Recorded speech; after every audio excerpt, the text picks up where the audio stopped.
Assalamu alaikum. Through his eyes, I could see another way, a way the two nations could treat each other.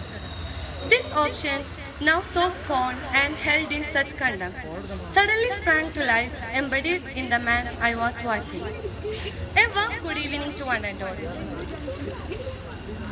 This is a powerful quote from I Shall Not Hate by Izzeddin Abuleish. Extraordinary, moving and powerful, and a remarkable study of compassion and of daily life in Gaza Strip. This book opens our mind to see the world from a different perspective. I am here to introduce the book I Shall Not Hate, a Palestinian doctor who tried to bridge the path of intolerance and hatred between Israel and Palestine. It's a heart-touching and path-breaking memoir of a Palestinian doctor who tried to give the peace to both of the countries. Maria. So it's the only book he had written. He had been a nominee for Nobel Peace Prize. ഒന്നിങ്ങോട്ട് വാ. Izzeddin Abuleish, ഇത് a video എടുക്കുമോ? Palestinian ഞാൻ doctor വേറെ phone who grew up in a refugee camp in Palestine. ഇവിടെ നിക്ക്, ഞാൻ ഒറ്റയ്ക്ക് വാ.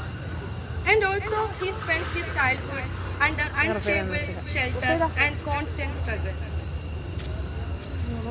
After gaining scholarship in Cairo University, he fulfilled his dream of being a doctor. And he worked in Saudi Arabia for a couple of years and returned to Palestine to serve his own people.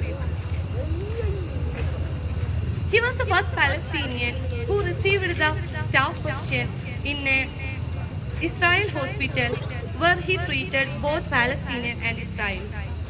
He not only with medicine but also with a full of love and care he treated every patient came before him. He traveled all the way from Palestine to complete his residency in Soroko Medical Center at Israel.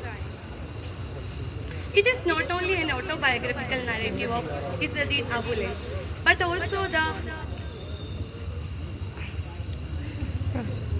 also the life of every Gaza people from the last decade. In this book, he describes the effort he had to take to cross the border every day and the days and nights he couldn't see his family because of the curfew. And also he describes the ordinary life in Gaza. He had to treat every patient during long hours without any essential medical equipment. There is a saying, only when we face a real pain, we know how much strong we are, how much confident we are, and how much pain we can endure it. So this principle makes this book more powerful and moving. This is a must-read book who wish to read the Palestinian literature.